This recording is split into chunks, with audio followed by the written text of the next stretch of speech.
The night Elizabeth Blackwood tore my uniform apart in front of 30 powerful wolves, I thought my life was over. Standing there half naked, humiliated beyond repair, I was nothing but an Omega maid who dared to dream above her station. The laughter echoing through that dining hall felt like daggers in my chest, each cruel whisper a reminder that I would never, ever be enough for their world. The moment I saw my mother destroy Hannah in front of our guests, something primal and unstoppable awakened inside me. Forget the inheritance. Forget 3 centuries of tradition. Forget everything I was supposed to be. Because watching the woman I loved crumble under my mother's cruelty made one thing crystal clear. I would rather lose everything than spend another second in a world that didn't see Hannah's worth. And if loving her meant burning down every rule this pack had ever lived by, then let the whole damn empire burn.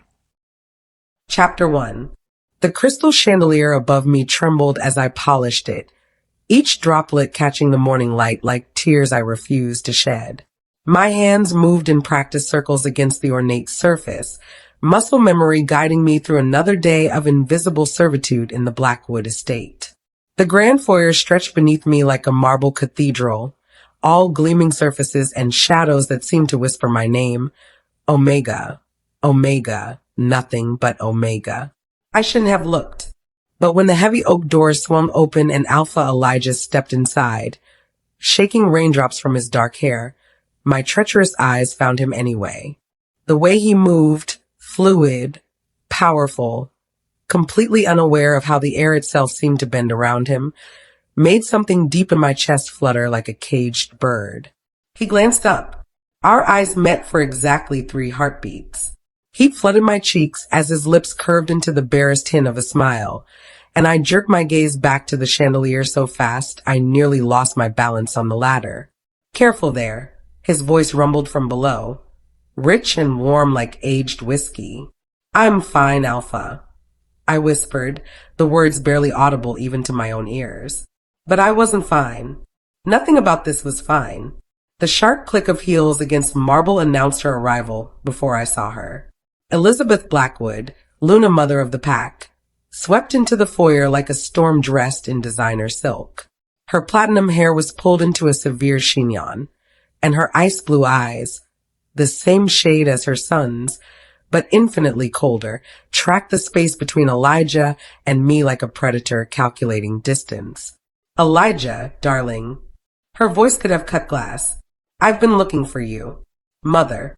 He straightened, and I felt rather than saw the tension cord through his shoulders. I was just admiring the help. The words dripped with venom so potent I flinched, nearly dropping my polishing cloth. Silence stretched between them, thick and suffocating. I kept my eyes fixed on the crystal, scrubbing the same spot until my knuckles went white. The chandelier looks lovely, doesn't it? Elijah said carefully. Hannah's done excellent work. My name on his lips sent electricity racing down my spine, followed immediately by terror so sharp it tasted metallic. Hannah. Elizabeth repeated my name like she was testing poison. How? Quaint that you know the servants' names. I wanted to disappear, to melt into the crystal and become just another reflection, fractured and forgotten. Instead, I forced myself to breathe steadily and continue polishing, as if I couldn't hear every word of their conversation echoing through the cavernous space. She's not just a servant, Mother.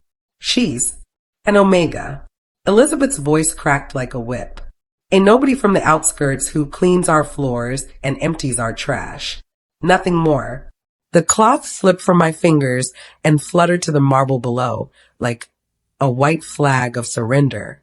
Elijah moved before I could react, crossing the space beneath my ladder in 2 long strides to retrieve it. When he straightened and held it up to me, his fingers brushed mine. The contact lasted maybe half a second. It might as well have been lightning. Here, he murmured, and his voice was different now. Softer, meant only for me. Thank you. I breathed, my traitorous heart hammering so loud I was certain everyone in a 3-mile radius could hear it. Above us both, Elizabeth's silence was more terrifying than her words had been.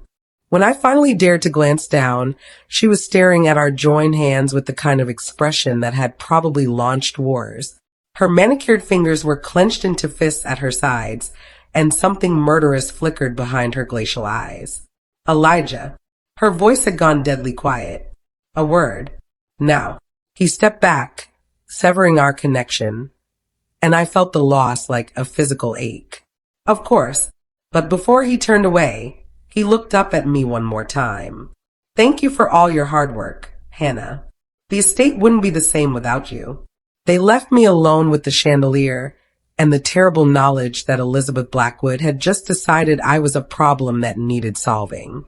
20 minutes later, I was still shaking as I descended the ladder.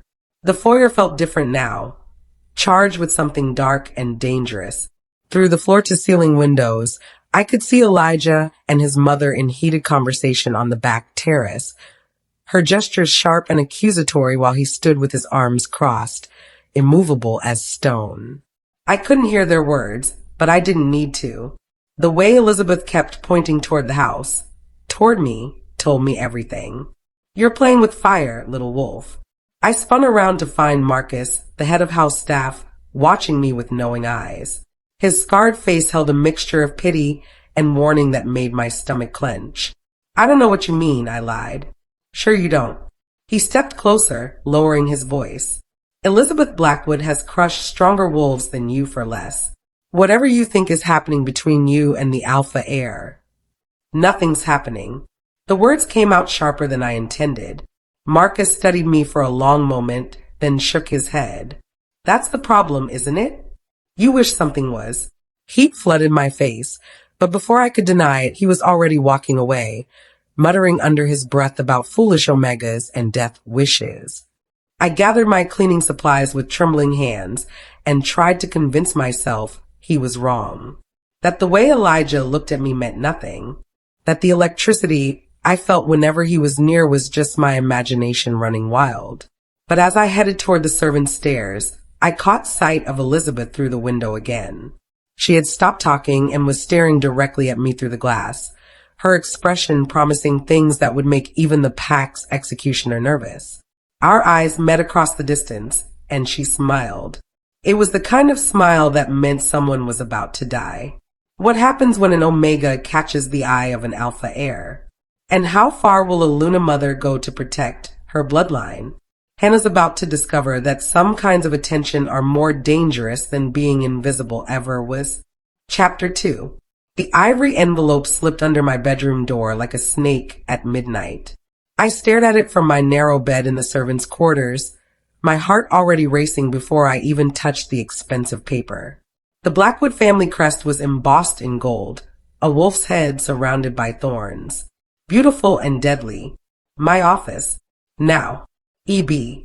2 words that felt like a death sentence. My bare feet made no sound on the Persian runners as I crept through the darkened corridors. The grandfather clock in the main hall chimed 11 times, each note echoing through the estate like a funeral bell. Most of the pack would be asleep by now, which meant whatever Elizabeth wanted to say to me. She didn't want witnesses. The Luna mother's office sat at the heart of the estate, behind double doors of polished mahogany that I'd cleaned 1,000 times, but never dared to enter. Tonight, one door stood slightly ajar, spilling golden lamplight into the hallway like honey from a trap. I raised my fist to knock, but her voice cut through the silence first. Don't bother with pleasantries. Come in and close the door behind you. The office was a shrine to power and old money. Floor-to-ceiling bookshelves lined the walls, filled with leather-bound volumes and pack histories dating back centuries. Elizabeth sat behind a massive desk, her platinum hair gleaming under the crystal lamp, still dressed in the same ice-blue silk from this afternoon. She hadn't even loosened a button. She'd been waiting for me. Sit. She gestured to the chair across from her desk, without looking up from the papers she was signing. I remained standing. Luna mother, if this is about... Sit. Down. Each word dripped with alpha authority that made my Omega instinct scream in submission. My legs folded beneath me before I could stop them, and I found myself perched on the edge of the chair like a bird ready to flee. The leather was cold against my legs through my thin nightgown, and I suddenly felt exposed, vulnerable, like prey caught in an open field. Elizabeth set down her fountain pen with deliberate precision and finally looked at me. Her ice blue eyes, so like Elijah's, yet completely different, studied me with the clinical detachment of a scientist examining a particularly unpleasant specimen. Do you know what this is, Hannah? She picked up a photograph from her desk and turned it toward me. My blood turned to ice water. It was a picture of this afternoon. Elijah handing me the polishing cloth, our fingers touching, his eyes soft as he looked up at me. Someone had been watching. Someone had been waiting with the camera. My voice came out as a whisper. You what? Elizabeth leaned back in her chair, a predator savoring the moment before the kill. You thought no one would notice? You thought you could bet your little omega eyelashes at my son without consequences. Nothing happened, I managed to say, though we both knew it was a lie. Elizabeth laughed, and the sound was sharp enough to draw blood. Oh, my dear, naive little wolf. Everything happened. I saw the way you looked at him, the way he looked at you. She tapped the photograph with one manicured nail. This pathetic little moment of yours. It ends now. She stood and walked around the desk, moving with the fluid grace of someone who'd never doubted her place in the world. When she stopped directly in front of me, I had to tilt my head back to meet her gaze. Let me explain something to you about your place in this pack. Her voice was conversational now, almost kind, which somehow made it infinitely more terrifying. You are an omega, the lowest of the low. You exist to serve, to clean up after your betters, to remain invisible and grateful for the scraps we throw you. Each word hit me like a physical blow, but I forced myself not to flinch. My son is the alpha heir. He will mate with someone worthy of his bloodline, someone with power, connections, breeding. Someone who can strengthen this pack, not weaken it with inferior genes. She circled my chair slowly, like a shark scenting blood. Someone who is everything you are not. I understand, I whispered, hating how small my voice sounded. Do you? She stopped directly behind me, and I felt her hands settle on my shoulders. Her grip was gentle, almost maternal, but her fingers dug in just hard enough to leave bruises. Because from where I'm standing, you seem to think you have some claim on what belongs to me. I don't. Elijah is mine. Her voice dropped to a whisper that raised every hair on my arms. He came from my body, my blood, my sacrifice. Everything he is, everything he will become, flows through me. And I will not let some desperate little omega destroy everything I've built. She released my shoulders and moved back around to face me, perching on the edge of her desk with casual elegance. So here's what's going to happen. She picked up another photograph, this one of me cleaning the foyer, captured from an angle that made me look disheveled and pathetic. You're going to stay away from my son. You're going to keep your eyes down, your mouth shut, and your foolish romantic fantasies to yourself. And if I don't, the words slipped out before I could stop them, surprising us both. Elizabeth's smile was sharp enough to cut. Oh, Hannah. Sweet, stupid Hannah. You really want to know. She opened a drawer and pulled out a thick manila folder, spreading its contents across the desk like tarot cards revealing a terrible future. More photographs. Dozens of them. Me cleaning. Me walking through the gardens. Me eating alone in the servants' dining hall. Me changing clothes in my room. Caught through the window in a state of undress that would humiliate me beyond recovery. I have eyes everywhere, she said softly. And if you ever so much as look at my son again, these pictures will find their way to every pack leader, every alpha, every wolf with influence from here to the Canadian border. My hands shook as I stared at the images. You've been watching me. I've been protecting what's mine. She gathered the photos and slipped them back into the folder with the care of someone handling precious artifacts. The Omega maid who threw herself at the Alpha heir, who forgot her place so completely that she actually believed she deserved his attention. Can you imagine the scandal? The laughter? Tears burned behind my eyes, but I refused to let them fall. Not in front of her. Not ever. You would be ruined, she continued, her voice almost gentle now. Cast out of this pack, probably every pack. No one would hire you, shelter you, even acknowledge your existence. You'd die alone and forgotten in the wilderness, and no one, not even my soft-hearted son, would mourn you. The silence stretched between us, heavy with threat and promise. Do we understand each other, Hannah? I nodded, not trusting my voice. Good. She stood and smoothed down her silk skirt. You may go. And Hannah, pleasant dreams. I stood on unsteady legs and walked toward the door, each step feeling like I was walking to my own execution. Oh, and one more thing. I stopped but didn't turn around. Tomorrow there's a dinner party. Pack leaders from 3 territories will be joining us, along with several potential mates for Elijah. You'll be serving, of course. Her laugh was soft and cruel. I do hope you'll remember tonight's conversation when you see my son with his proper equals. The door clicked shut behind me with the finality of a coffin lid. I made it halfway to my room before the tears came, hot and bitter and silent as I stumbled through the darkened corridors. Elizabeth's words echoed in my mind, each one a nail driven deeper into my heart. Inferior genes. Desperate little Omega. Die alone and forgotten. But as I finally reached my room and collapsed onto my narrow bed, one thought burned brighter than all the rest. Tomorrow night, Elijah would be introduced to his potential mates. He would smile at them, charm them, begin the process of choosing his Luna. And I would have to watch it all unfold, serving wine and clearing plates while my heart shattered into 1,000 pieces. What happens when an Omega's heart breaks in a room full of wolves? And when the Alpha heir discovers his mother's threats, will his protection be enough?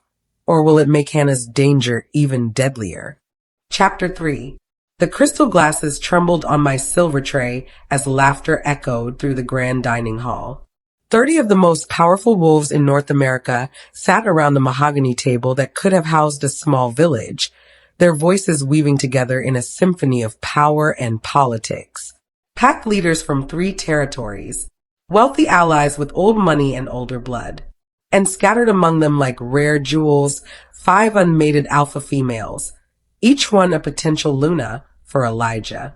I moved between them like a ghost, refilling wine glasses and clearing plates, desperately trying to remain invisible as Elizabeth's threats from last night echoed in my mind. Stay away from my son. Keep your eyes down. But it was impossible not to steal glances at him. Elijah sat at the head of the table in a midnight blue suit that made his eyes look like winter storms. He smiled politely at something Sophia Winters said, a stunning blonde alpha from the Northern Territory with legs that went on forever and a laugh that sounded like silver bells. On his other side, Valentina Cross leaned closer than necessary, her crimson dress a statement of confidence and availability. Each time one of them touched his arm or whispered in his ear, something died a little inside my chest. More wine, dear. I nearly dropped the bottle at the sound of Elizabeth's voice. She sat in the center of the table's left side, resplendent in emerald silk, watching me with those calculating ice blue eyes. Of course, Luna Mother. I moved to her glass with hands that barely shook. Progress. Such a good girl, she murmured, loud enough for the wolves nearby to hear. Always so eager to serve her betters. Heat crawled up my neck, but I kept my expression neutral as I poured the wine. Around us, conversation continued. Something about territorial disputes and trade agreements, but I felt eyes on me. Assessing. Judging. Tell me, Hannah, Elizabeth continued, her voice carrying that deceptively sweet tone that made my blood run cold. How long have you been with us now? The question caught me off guard. 3 years, Luna Mother. 3 years. She smiled, and I saw the trap opening beneath my feet. And in all that time, you've been such a devoted member of our household staff. Several conversations paused. Alpha ears were sharp, and the shift in Elizabeth's tone was subtle but unmistakable to anyone who'd spent time in pack politics. I do my best to serve the pack, I replied carefully, finishing with her glass and preparing to move on. Oh, but you do so much more than that, don't you? Elizabeth's fingers caught my wrist, gently, almost affectionately, but her grip was steel. You're always so attentive to the needs of this family. The dining hall had gone quiet now. All 30 pairs of eyes were on us, sensing drama the way sharks sense blood in the water. Mother. Elijah's voice cut through the tension like a blade. Perhaps we should. Should what, darling? Elizabeth didn't release my wrist. I was just praising Hannah's dedication. It's so rare to find help these days who truly understand their place. Her thumb pressed against my pulse point, feeling the wild hammering of my heart. Hannah has always been very grateful for the opportunities we've given her. Haven't you, dear? It wasn't a question. It was a command wrapped in silk and poison. Yes, Luna Mother. Good. She finally released me, but the reprieve lasted only seconds. In fact, why don't you tell our guests about your background? I'm sure they'd find it fascinating. The trap snapped shut. Around the table, powerful wolves leaned forward with the kind of interest that meant someone was about to be devoured for entertainment. Sophia Winters looked particularly intrigued. Her perfect lips curved in anticipation. My voice came out barely above a whisper. I don't think. Nonsense. Elizabeth clapped her hands together with false delight. Don't be modest. Tell them about your family, your breeding, your qualifications. The word qualifications dripped with disdain that made several wolves chuckle. My face burned as if I'd been slapped. Elizabeth. The warning in Elijah's voice was unmistakable now. That's enough. But his mother was just getting started. Hannah comes from such humble beginnings, she announced to the table, her voice carrying to every corner of the hall. Found on the outskirts 3 years ago, practically feral. No family to speak of. No breeding whatsoever. Just a little omega with nowhere else to go. Murmurs rippled around the table, some disapproving, others amused. I wanted to run, to disappear, to die on the spot rather than endure another second of this humiliation. She's been so grateful for our charity, Elizabeth continued, standing now, towering over me like an avenging angel in emerald silk. Haven't you, Hannah? I nodded, unable to speak past the tears clogging my throat. Of course. Gratitude can sometimes be misinterpreted, especially by those who don't understand the natural order of things. Her eyes found Elijah's across the table, and something passed between them that made the air crackle with tension. Sometimes, the help begins to think they're more than they are, that they deserve things far above their station. Mother, stop. Elijah's chair scraped against the marble as he started to rise. Stop what, darling? I'm simply sharing with our guests how generous this pack has been to those less fortunate. Elizabeth moved closer to me, and I caught the scent of her perfume. Expensive roses with thorns. How we've clothed her, fed her, given her purpose. Her hand settled on my shoulder, fingers digging in just hard enough to leave marks. Though I have to say, lately I've noticed some concerning behavior. Haven't I, Hannah? The question hung in the air like a noose waiting to drop. I don't know what you mean, I whispered. Elizabeth's laugh was sharp enough to shatter crystal. Oh, but you do. The way you've been looking at things that don't belong to you. Wanting things you have no right to want. She circled me slowly, a predator savoring the kill, while 30 of the most powerful wolves in North America watched in fascination. The presumption is really quite breathtaking, she continued conversationally. An omega, a nobody. Thinking she could ever be anything more than what she is. That's enough. Elijah's voice boomed through the hall as he shot to his feet. Mother, I said stop. But Elizabeth had moved behind me now, and I felt her hands at the collar of my black serving dress. You know what the problem is with strays? She asked the room, her fingers finding the delicate fabric at my neckline. They never learn to be grateful for scraps. They always want more. The sound of tearing fabric was thunderously loud in the sudden silence. My uniform ripped from collar to waist in one violent motion, exposing my simple white undergarments to the entire room. I gasped and tried to cover myself, but Elizabeth caught my wrists. This is what you are, she announced, holding me in place while 30 pairs of eyes took in my exposed state. Nothing but an omega. A servant. A charity case who forgot her place. Tears streamed down my face as laughter erupted from several corners of the table. Sophia Winters covered her mouth in mock horror while her eyes gleamed with malicious delight. Other alphas whispered among themselves, already composing the gossip that would spread through pack networks like wildfire. The hall fell silent except for my ragged breathing. Through my tears, I saw Elijah standing frozen at the head of the table, his face a mask of rage, and something else, something that looked like heartbreak. His fists were clenched at his sides, and for a moment, I thought he might shift right there in the dining room. Elizabeth released my wrists and stepped back, surveying her handiwork with satisfaction. I trust this little demonstration has been educational for everyone, she said, smoothing down her emerald dress. Sometimes we need reminders about the natural order of things, about knowing one's place. She looked directly at Elijah as she said it, and I realized this wasn't just about humiliating me. This was a message to her son, a public declaration of power that no one in this room would ever forget. Hannah, she said, her voice dripping false concern.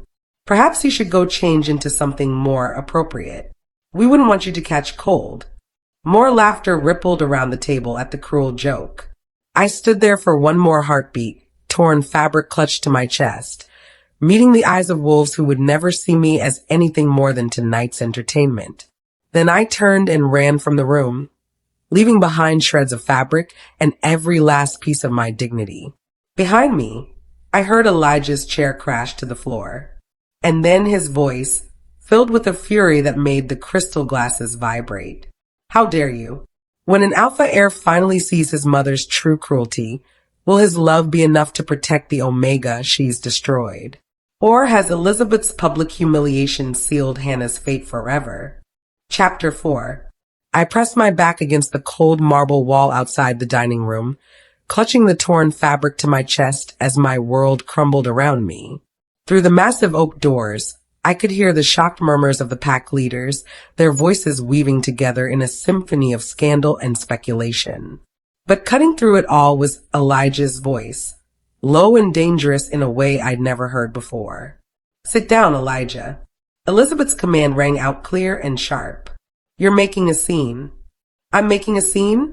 His laugh was bitter enough to curdle blood. You just humiliated an innocent woman in front of our guests, and I'm making a scene? That woman is nothing more than. Then what? The temperature in the hall seemed to drop 10 degrees. Finish that sentence, mother. I dare you.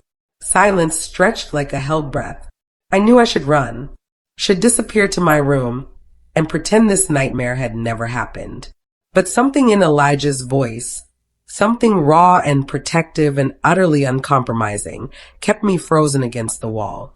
She's an omega, Elizabeth said finally, her voice ice cold. A servant. She means nothing. She means everything. The words hit me like lightning, so unexpected and fierce that I actually gasped aloud. In the dining hall, someone's glass shattered against marble. Everything, Elijah repeated, and I could hear him moving, his footsteps deliberate against the floor. Hannah means everything to me, and you just destroyed her in front of people whose respect she never had a chance to earn. You don't know what you're saying. Elizabeth's voice had gone higher, desperate. She's bewitched you somehow, made you forget who you are, what you owe this pack. What I owe this pack is honesty, leadership, protection of those who can't protect themselves. His voice grew closer to the doors, and I realized he was walking toward where I'd fled. What I don't owe anyone, including you, is a loveless mating for political gain. Murmurs erupted around the table. Someone, it sounded like Sophia Winters, let out a shocked laugh. You're talking about mating with a servant, Elizabeth hissed. An omega with no bloodline, no power, no. No what? No value? No heart? No capacity to love. The fury in his voice made the crystal chandelier above tremble. Because if that's what you think defines worth, mother, then maybe you need to take a hard look in the mirror. A chair scraped against marble, someone standing abruptly. Alpha Blackwood, came a smooth male voice I recognized as Marcus Thorne, leader of the Eastern Territory. Perhaps we should discuss this privately. No. Elijah's voice cut through the suggestion like a blade. What happened here tonight was public. My response will be public too. I heard his footsteps again, purposeful and getting closer. For too long, I've watched this pack operate under the assumption that bloodline equals worth. That an omega is somehow less than an alpha is simply by accident of birth. His voice carried now, addressing the entire room. Tonight, you've all witnessed the logical conclusion of that thinking. The doors burst open, and suddenly Elijah was there. He stopped short when he saw me pressed against the wall, taking in my torn uniform and tear-streaked face with an expression that made my chest tight. Without a word, he shrugged out of his midnight blue jacket and wrapped it around my shoulders, his touch gentle despite the rage radiating from every line of his body. "Are you hurt?" he asked softly, his hands framing my face to study my eyes. I shook my head, not trusting my voice. "Good." He pressed a kiss to my forehead, brief but achingly tender, then turned back toward the dining room with me tucked protectively against his side. "Elijah, don't," I whispered, but he was already guiding us back through the doors. 30 pairs of eyes tracked our entrance like we were the most fascinating disaster they'd ever witnessed. Elizabeth stood frozen at the head of the table, her face a mask of fury and disbelief. The potential Luna candidates looked various degrees of shocked, amused, and offended. Elijah led us to the center of the room, where everyone could see us clearly. "My apologies for the interruption," he said, his voice carrying the unmistakable authority of an alpha despite his father's absence. "But I believe some clarifications are in order." "Elijah, sit down this instant," Elizabeth commanded, but her son ignored her completely. 3 years ago, this pact took in a young woman who had lost everything, he continued, his arm tightening protectively around me. No family, no resources, no connections, just courage and a willingness to work harder than anyone in this room to earn her place. I felt all those eyes on us, judging, weighing, calculating, but for the first time, Elijah's presence made me feel shielded rather than exposed. In that time, Hannah has shown more grace, more strength, and more genuine care for others than most of the qualified candidates I've been introduced to. His gaze swept the table, lingering pointedly on several of the visiting alphas. She's also shown me what real love looks like. Gasps echoed through the hall. Sophia Winters looked like she'd swallowed something unpleasant, while Valentina Cross was openly staring at us like we were an exotic zoo exhibit. "Love." Elizabeth's voice cracked like a whip. "You think you love this nobody? I don't think anything."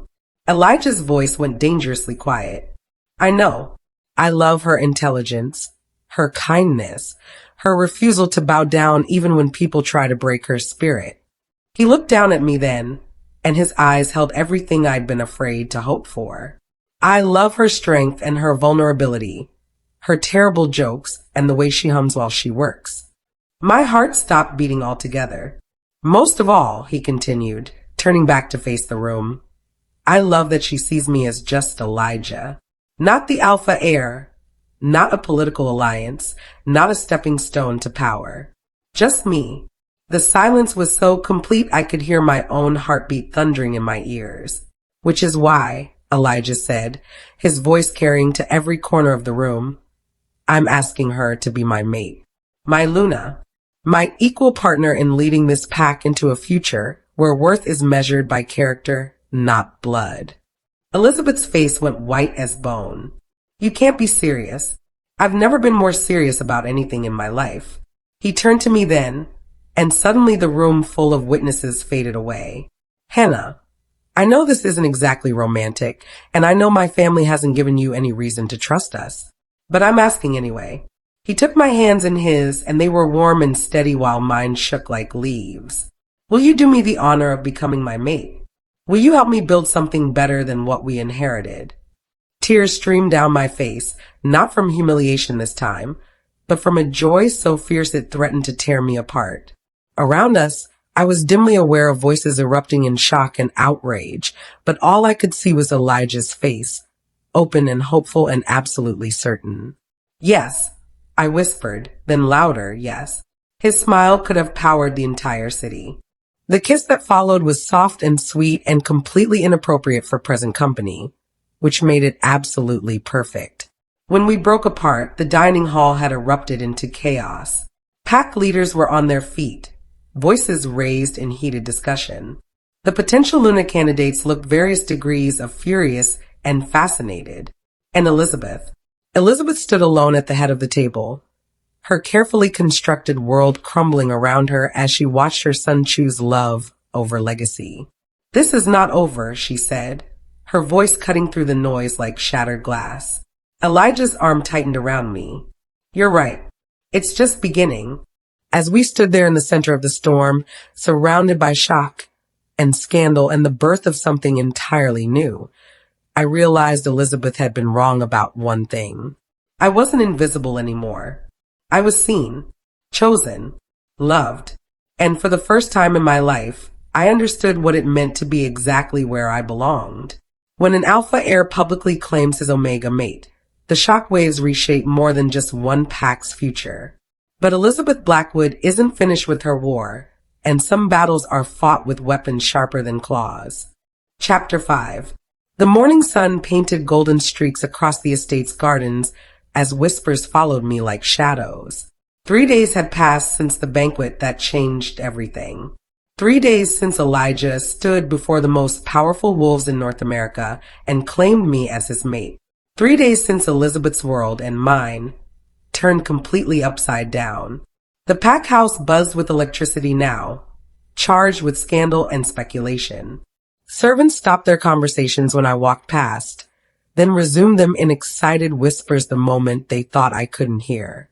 Pack members I'd served for 3 years suddenly looked at me with new eyes, some curious, others calculating, a few openly hostile. I was no longer invisible, and the weight of being seen felt heavier than I'd ever imagined. "Hannah." Marcus appeared beside me as I tended to the rose garden, his scarred face unreadable. "Alpha Elijah wants to see you." "His study." Now, my heart did that familiar flutter it always did when his name was mentioned. Even after everything that had happened, even after his public declaration, part of me still couldn't believe this was real. I found Elijah standing at the floor-to-ceiling windows of his private study, silhouetted against the morning light like something out of a dream. He discarded his usual formal attire for dark jeans and a simple white shirt, sleeves rolled up to reveal strong forearms. Somehow, this casual version of him was even more devastating than the suited alpha heir. He turned when I entered, and his face lit up with a smile that made my knees weak. "There you are." He crossed the room in 3 quick strides and pulled me into his arms, spinning me around until I laughed despite myself. "I've been looking for you everywhere." "I was in the garden," I said breathlessly as he set me down, his hands lingering on my waist. "The roses needed attention." "The roses can wait." His voice was soft but serious. "We need to talk." The butterflies in my stomach turned into eagles. "About what?" Instead of answering, he led me to the leather couch by the fireplace and sat beside me, taking my hands in his. His thumbs traced gentle circles over my knuckles, a gesture so tender it made my chest ache. "I know the last few days have been overwhelming," he began. "The stares, the whispers, the way everything's changed overnight. I need you to know that if you're having second thoughts, I'm not." The words came out fierce and sure, surprising us both. His eyes searched mine. "Even with everything it means? The politics, the power struggles, the fact that half the pack thinks I've lost my mind." I thought about Elizabeth's cold fury these past 3 days, the way she moved through the estate like a ghost of her former self. About the visiting alphas who'd left immediately after the banquet, their disgust and disappointment obvious. About the servants who now looked at me with a mixture of awe and resentment. "Especially because of all that," I said finally. "Elijah, 3 days ago I was nothing. A servant who cleaned up after everyone else's messes and tried not to take up too much space in the world. I squeezed his hands tighter. You didn't just choose me. You chose to fight for me. To stand up to your mother. To risk your inheritance. To turn your whole life upside down for someone the world sees as worthless.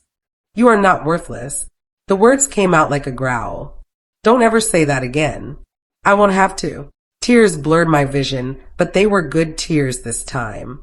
Because you made sure I'll never have to feel that way again. He cupped my face in his hands, thumbs brushing away the tears that spilled over. I love you, he said, and even though he'd said it before, even though he'd declared it in front of 30 witnesses, hearing it in the quiet intimacy of his study felt like the first time. Not because you're convenient or politically advantageous, or because someone told me I should. I love you because you're brave and kind and real in a world full of people playing games. I love you too. The words felt like coming home, even when I was trying not to, even when I was terrified of what it would cost us both. He kissed me then, soft and sweet and full of promises that made my soul sing. When we broke apart, he rested his forehead against mine. There's something else we need to discuss, he said quietly. The Luna ceremony. My breath caught. I'd been trying not to think about that, about the formal ritual that would officially make me his mate and the pack's Luna, about standing before hundreds of wolves and claiming a position I'd never been trained for. When? I whispered. 2 weeks.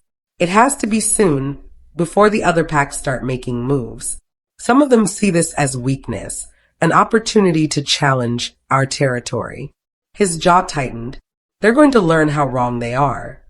And your mother? A shadow passed over his features. She'll attend. Protocol demands it. But Hannah. He pulled back to meet my eyes. She's going to try to stop this, in whatever way she can. Are you prepared for that? I thought about Elizabeth's threats, her photographs, the cold calculation in her ice blue eyes. Then I thought about the way Elijah had wrapped his jacket around me, the way he'd kissed my forehead before facing down the entire pack elite. She's already tried to break me, I said. But I'm still here. We're still here. His smile could have powered the entire city. That's my Luna. My Luna. The words sent shivers down my spine. Not of fear, but of anticipation. A sharp knock interrupted the moment. Marcus entered without waiting for permission, his expression grim. Alpha, we have a problem. Elizabeth has called an emergency pack meeting. She's claiming you're unfit to lead due to, he consulted a piece of paper, compromised judgment and dangerous disregard for pack traditions. Elijah's hands clenched into fists. When? Now. Everyone's gathering in the great hall. I stood with Elijah, my heart hammering against my ribs. She's making her move. Let her. His voice was steel wrapped in velvet. It's time this pack understood that strength isn't about bloodlines or ancient traditions. It's about having the courage to choose love over fear. He turned to me, his eyes blazing with determination and something else, pride. Pride in me, in us, in what we represented. Ready to show them what real power looks like. I straightened my shoulders and lifted my chin, feeling the invisible crown of lunaship settle around me like armor. For 3 years, I'd hidden in shadows, accepting scraps and grateful for invisibility. No more. Let's go claim our future, I said. Hand in hand, we walked toward the great hall where a pack full of wolves waited to witness the next chapter of our story. Behind us, I could feel Elizabeth's rage like a living thing, desperate and dangerous. But ahead of us lay something stronger than her fury, more powerful than her politics, more enduring than her pride. Love that refused to be silenced. Love that would reshape a pack, redefine strength, and prove that sometimes the most powerful thing in the world is an Omega who remembers her worth and an Alpha brave enough to choose her anyway. The great hall doors loomed before us, heavy with history and tradition. Beyond them waited judgment, challenge, and the fight of our lives. I squeezed Elijah's hand tighter. We were ready. In a world where bloodlines determine destiny, 2 hearts dared to write their own story. Now, as Hannah and Elijah face their greatest challenge yet, their love will either transform a pack forever or destroy them both. Because some bonds are worth fighting for, no matter the cost. Thank you for staying with me till the end of this story. Now be honest with me. If you were Hannah, could you still accept Elijah's love after everything his mother put you through? Drop your truth in the comments. I am replying to all of them. And don't forget, like, subscribe, and share this story. See you in my next story. Love you, family.